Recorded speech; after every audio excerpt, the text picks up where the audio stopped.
My nooi is in 'n narkie, my ouma in kaneel, iemand in anys, daar is 'n vrou in elke geur, het die digter D.J. Opperman in Sproeireën geskryf. Daar is 'n parfuumbotteltjie. Dit is heeltemal rond wanneer jy van voor af daarna kyk, en heeltemal rond van bo af. Dit het 'n goue toppie met 'n pink strikkie daarop.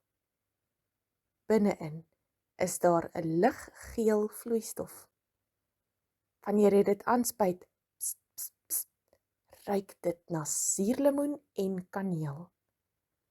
Alhoewel dit nie almal se gunsteling reuk is nie, loop hierdie reuk al lank deur die familie. Die dogtertjie spuit vir haarself van die parfuum aan.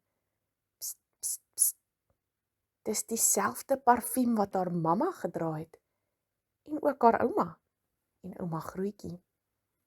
Dis spesiaal, want is asof die botteltjie se geur nooit opgeraak het in hul familie nie. Maar op 'n dag gee die dogtertjie 'n spuit, en toe kom daar niks meer uit nie. Die botteltjie was dolleeg. Die liggeel vloeistof was heeltemal klaar. Die dogtertjie het gaan huil by haar mamma. Mamma het haar getroos en gesê dat hulle die geure by die winkel sou kon kry. Hulle het kaneelstokkies en vars geel suurlemoene gaan koop. Tuis het hulle dit begin meng. Gou was die lug vol van die reuk van kaneel en suurlemoen. En so maak hulle toe hulle eie parfuum en sit dit in die leë botteltjies. Natuurlik was die dogtertjie baie opgewonde hieroor.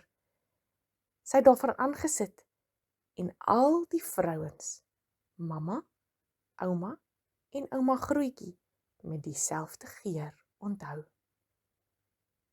Die botteltjie is weer vol, die ronde botteltjie, met sy liggeel vloeistof, wat ruik na suurlemoen en kaneel, en toegemaak word met 'n goue doppie en 'n pink strikkie daarop.